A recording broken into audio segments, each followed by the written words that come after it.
I want to fight against Islam, which I would love to do it, no problem. Like, this is competition, you know. I'm not gonna lose my life inside that octagon. So You recently said that no one gives an about Islam. No one gives a about him. Even in Dagestan, when he's fighting, the people goes to sleep and they watch his fight in the morning. Is it true? How did you get that information? I know that. You know? I know that from people that lives in Dagestan. You got people on the ground in Dagestan. Yeah. One punch, one moment, and the UFC landscape shifted forever. On June 29, 2025, under the bright lights of T-Mobile Arena in Las Vegas, Ilia Topuria exploded into the lightweight scene, landing a brutal left hook that sent former champion Charles Oliveira crashing face-first to the canvas just 2 minutes and 27 seconds into the opening round.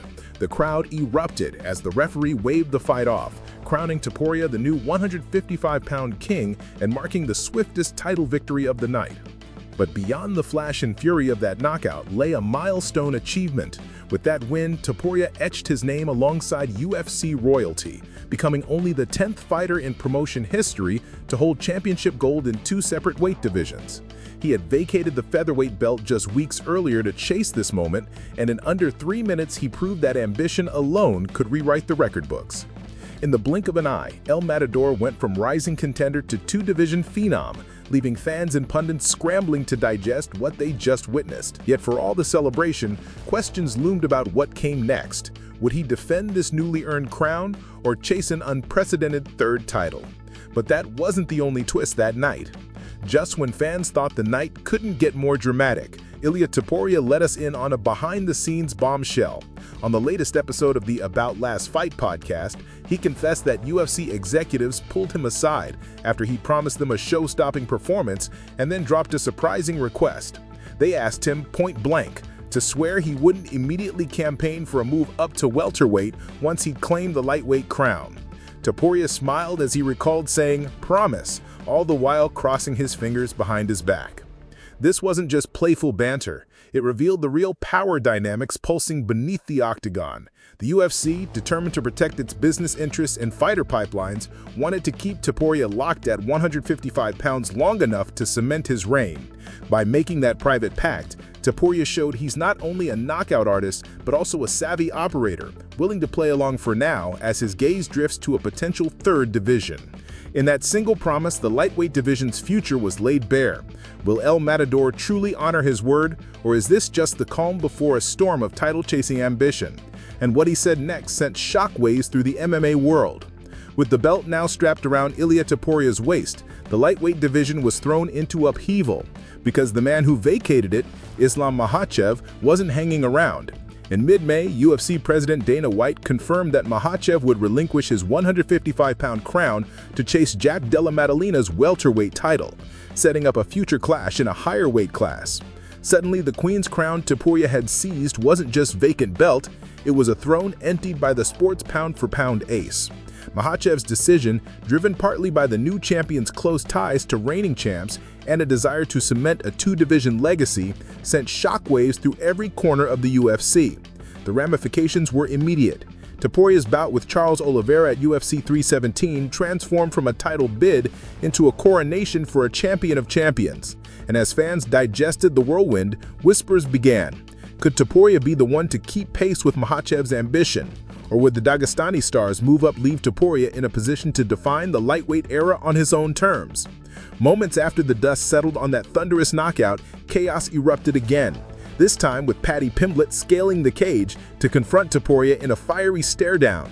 The baddie, fresh from a unanimous decision win at UFC 314, sprinted from the front row into the octagon, trash-talking Topuria until security swarmed, and Dana White fumed that it should have never happened. Behind the scenes, another contender was pacing nervously. Arman Tsarukyan, who trained as the official backup for UFC 317 and now stands at number 2 in the lightweight rankings. He publicly scolded Rogan and the UFC brass for the spectacle, insisting he's earned the next title shot through relentless wins and demanding they honor his spot at the front of the line. Yet the noise didn't end there. Justin Gaethje, the former interim champion, reportedly told his team he'd hang up his gloves if he isn't plugged into the next title fight. a retirement flamethrower that Dana White laughed off, suggesting Gaethje might want to retire rather than bow to a demand. With Pimblett storming cages, Topuria staking his claim, and Gaethje swinging ultimatums, the lightweight division's future suddenly looks as unpredictable as Topuria's knockout power. Just days after UFC 317, even the experts couldn't stop talking about Topuria's emergence. Former welterweight king Kamaru Usman went further than praise. On ESPN's updated pound-for-pound list, he elevated Topuria to #1, crowning him the best fighter on the planet thanks to that devastating KO and his flawless record. Meanwhile, Joe Rogan has publicly urged the UFC to cash in on the hottest matchup in MMA, pushing for a super fight between Topuria and Islam Makhachev at 155 pounds, calling it the fight that would define a generation. Behind the scenes, even Charles Oliveira's camp has chimed in, accusing Makhachev of disrespecting the lightweight division by vacating the belt and demanding the UFC immediately make the champion versus champion bout or risk leaving fans hanging.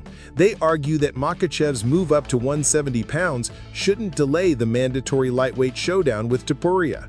With Topuria now carrying the torch for 2 divisions, the chatter isn't just about his power, it's about his star-making potential. Industry insiders agree. If the UFC books Topuria versus Makhachev next, it could shatter pay-per-view records and redefine what a championship era looks like. Dana White told reporters that Ilia Topuria's next opponent will be revealed in a couple of weeks, hinting that the UFC is aiming for a blockbuster fall event. Whispers point to Madison Square Garden during International Fight Week as the prime stage. Behind the scenes, UFC matchmakers are weighing the pay-per-view numbers. A Topuria-Pimblett rematch would be irresistible, but merit dictates Arman Tsarukyan deserves the first crack at the belt, creating a clash between business savvy and ranking integrity. Meanwhile, ESPN laid out Topuria's ideal 3-year blueprint, mapping his path from this first lightweight defense to a potential welterweight title shot by early 2027. He plans to face Paddy Pimblett in his first defense, then rotate through top contenders and eventually move up to 170 pounds before he turns 30. That roadmap reveals ambition beyond any one division, but also underscores the promise he made to UFC brass to remain at 155 for now. In the gem, training footage emerging from Jackson Winklejohn shows Topuria adding muscle mass and drilling takedown defense, signaling he's preparing for both the rugged grapplers of the lightweight top 5 and the bigger frames he could face at welterweight. His team insists this evolution won't slow his pace. If anything, it'll sharpen the El Matador moniker into a truly unstoppable force. And that brings us to the final question. The final act is still unwritten, and it hinges on one question. Will Ilia Topuria honor the pinky-sworn promise to stay at 155, or will he chase that elusive third belt and risk fracturing the fragile alliances he's built? Imagine the scene, a packed arena, the lights dim, and El Matador steps through the curtain with both lightweight gold and the lure of welterweight glory beckoning him forward.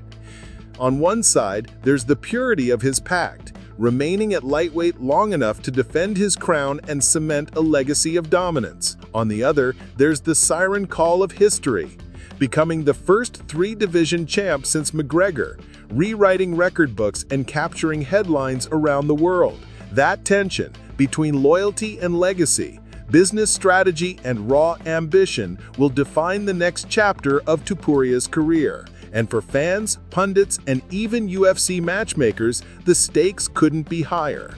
Will he stay the course and build a dynasty at 155, or will he break his promise and chase another belt, igniting fresh controversy and fan fervor? Only time will tell. And whatever happens, the ripple effects will reshape the UFC for years to come.